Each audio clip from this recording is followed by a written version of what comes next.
Afternoon Sanjeev ji. पैसा बनना जरूरी है, आज बियर्स का दिन है, उनके लिए पैसा जरूर बन रहा होगा और वॉलेटिलिटी रहेगी, ये इंडिकेशन आपने भी पूरे हफ्ते के लिए दिया था। लेकिन अब क्या करें, यहां से कवर अप करना बेटर होगा या अभी भी एक कॉशियस व्यू रहेगा अगले हफ्ते के लिए भी? क्योंकि कैरी फॉरवर्ड करने पोजीशन, जब कैरी फॉरवर्ड करने के लिए ट्रेडर्स आज मन बनाए तो क्या मन बनाए? Good afternoon Priyanka ji. देखिए, मार्केट की वॉलेटिलिटी ये सारी एक्सटर्नल है और कोई डाउट नहीं कि dollar at new high, bond yield ये सारा प्राइस है। But I am very optimistic. पहली बात तो मंडे से देवी माँ के नवराते हैं, तो स्लाइटली हम माइथोलॉजिकली भी जाते हैं और हमारे लिए आस्था भी अच्छे रिजल्ट, अच्छे दिनों की है।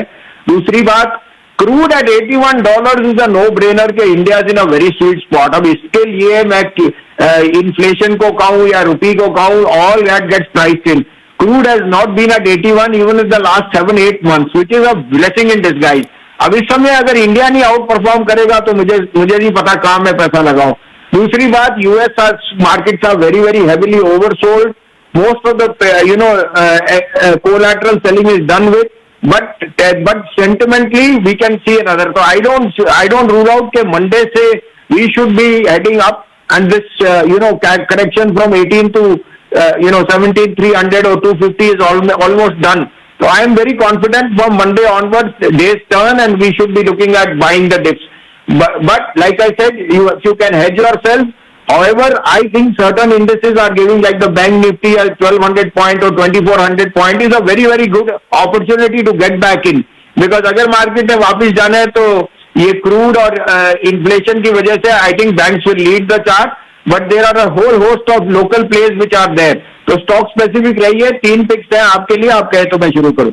बिल्कुल, एब्सोल्युटली संजीव जी, यहाँ से चेरी पिकिंग कहाँ होनी चाहिए बताएं। बिल्कुल, तो देखिए, airport, luggage, baggage, everything is doing well. Aviation is in the best place. मैं बोल रहा हूँ क्रूड के best derivatives are IndiGo and GMR. तो इंडिगो 1845 में लीजिए, 18 का स्टॉप लॉस, 2000 का टारगेट, और जीएमआर लीजिए 37 रुपए पे। You cannot but make money.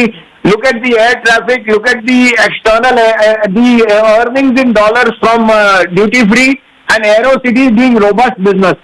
37 रुपए पे लीजिए, 35-75 का स्टॉप लॉस, 42.5 का टारगेट। और तीसरा, the biggest mortgage company HDFC, I think this is a very good entry point at 2345, 2350, stop loss of 2300, 2450 का टारगेट। HDFC will be the one which will lead the market next week when we start to move upward. जी good afternoon. Monday से आप कह रहे हैं positivity आएगी, क्यों ना आए? मंडे से नवरात्रे भी शुरू हो रहे हैं और पॉजिटिविटी की जहां बात चली है, फार्मा काउंटर्स, आईटीसी जैसे स्टॉक्स, फार्मा में इस वक्त अगर देखिए इतनी गिरावट में भी सिप्ला, सन फार्मा, डिविस जैसे स्टॉक्स परफॉर्म कर रहे हैं। आपकी राय यहां पर क्या होगी? बिल्कुल मानसी जी, पहले तो आपको एडवांस में जय माता दी। मंडे को आपको फिर विश करूंगा, मेरे वर्क चलते हैं।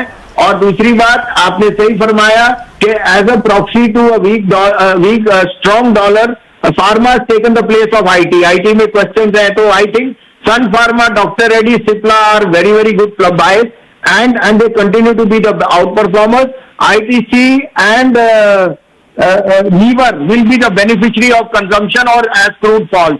But like I told you, I would play the consumption route through the travel. आप देख सकते हैं कितने लोग एयरपोर्ट, मैं आज कोयम्बटूर में हूँ, आपको मैं बता नहीं सकता रात को कितना ट्रैफिक था, और अभी भी एयरपोर्ट का चौको ब्लॉक और लोग बाग वेट कर रहे हैं ट्रैवल के लिए।